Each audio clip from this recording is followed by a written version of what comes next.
Steve McQueen, often referred to as the King of Cool, was a Hollywood icon. His captivating performances, rugged charisma, and daredevil spirit made him a legend both on and off the screen. He was a man who defined cool in the turbulent era of the 1960s and 70s. Steve McQueen, born on March 24, 1930, grew up in a troubled household. His father left the family when Steve was young, and his mother was unable to care for him, so he lived with various relatives and in foster homes. He had a difficult and rebellious youth, which included time spent in reform schools and occasional brushes with the law.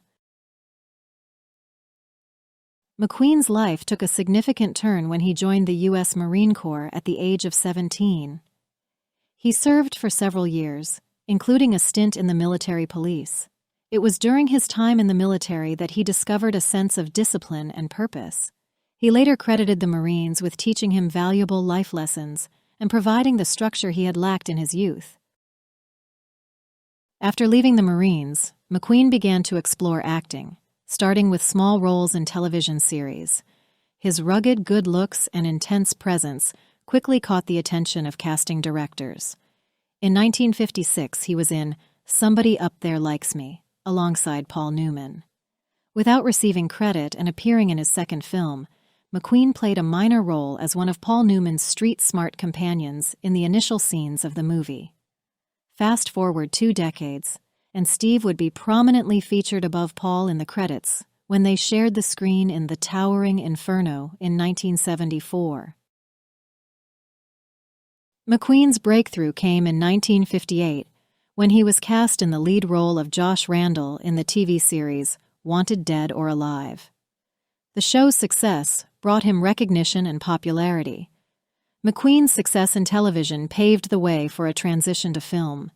He began appearing in feature films, with one of his early notable roles being in The Magnificent Seven in 1960.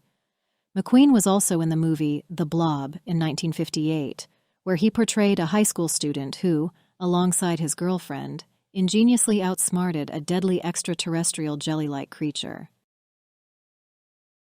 He then starred in a series of acclaimed films, including The Great Escape in 1963, Bullitt in 1968, The Thomas Crown Affair in 1968, and Papillon in 1973, among others. His portrayal of the motorcycle-jumping Captain Virgil Hiltz in The Great Escape became one of his most iconic roles. Throughout his career, McQueen was known for his ability to excel in action-packed roles. Despite his troubled youth, he worked hard to establish himself as a respected actor in the film industry and left a legacy as one of Hollywood's legends. Steve McQueen was more than just an actor. He was a cultural phenomenon. His effortless style, characterized by tailored suits, classic cars, and an insatiable appetite for adventure, earned him the nickname, the King of Cool. He had a unique ability to convey emotion, captivating audiences with his authenticity. McQueen's love for speed extended beyond the silver screen. He was an avid racer and motorcycle enthusiast, even competing in off-road motorcycle races. He competed in the 1964 International Six Days Trial in East Germany as part of the U.S. team. McQueen also raced cars and was a regular competitor in the Sports Car Club of America events, often driving his powerful Porsche 908. In 1971, McQueen starred in the movie Le Mans, which was a tribute to the world-famous 24-hour endurance race held in France. The movie featured McQueen himself driving a Porsche 917K around the track, and it is still regarded as one of the greatest racing movies ever made. Despite his immense success, McQueen faced personal challenges. His marriages, particularly to actress Neil Adams and model Barbara Minty, were marked by turmoil. Substance abuse issues also plagued him at various points in his life. Tragically, Steve McQueen's life was cut short. In 1980, he was diagnosed with terminal lung cancer, believed to be a result of his years as a heavy smoker. On November 7, 1980, he passed away at the age of 50, leaving behind a legacy that continues to influence actors and film lovers worldwide. Steve McQueen's life was a journey of redemption, transformation, and triumph. From a troubled youth to becoming a cinematic icon, he personified the spirit of cool and captured the imagination of generations. His contribution to film and his legacy as the King of Cool remain eternally etched in Hollywood history. Did you know? Steve McQueen dreamed of being a professional race car driver. He dropped out of school in 9th grade.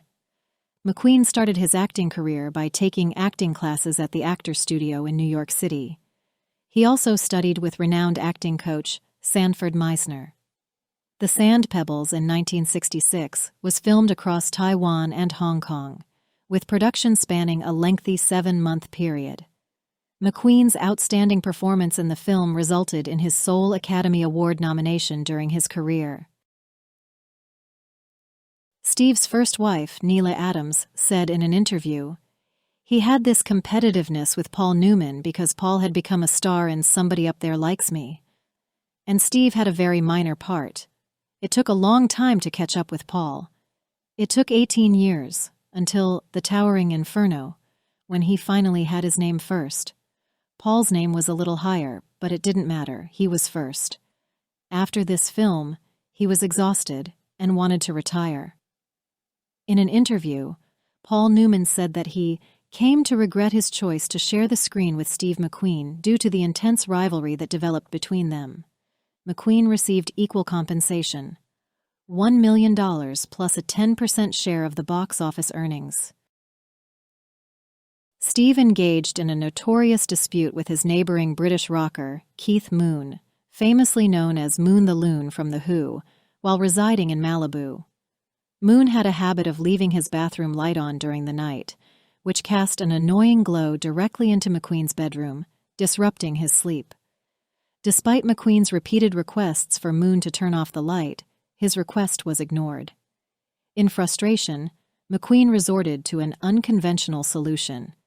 Grabbing a shotgun, and with a blast, he extinguished the bothersome light before returning to bed. On August 8, 1969, McQueen had received an invitation to dine at the home of Roman Polanski and Sharon Tate in the Hollywood Hills. However, an unexpected encounter with an unknown woman led McQueen to cancel his dinner plans.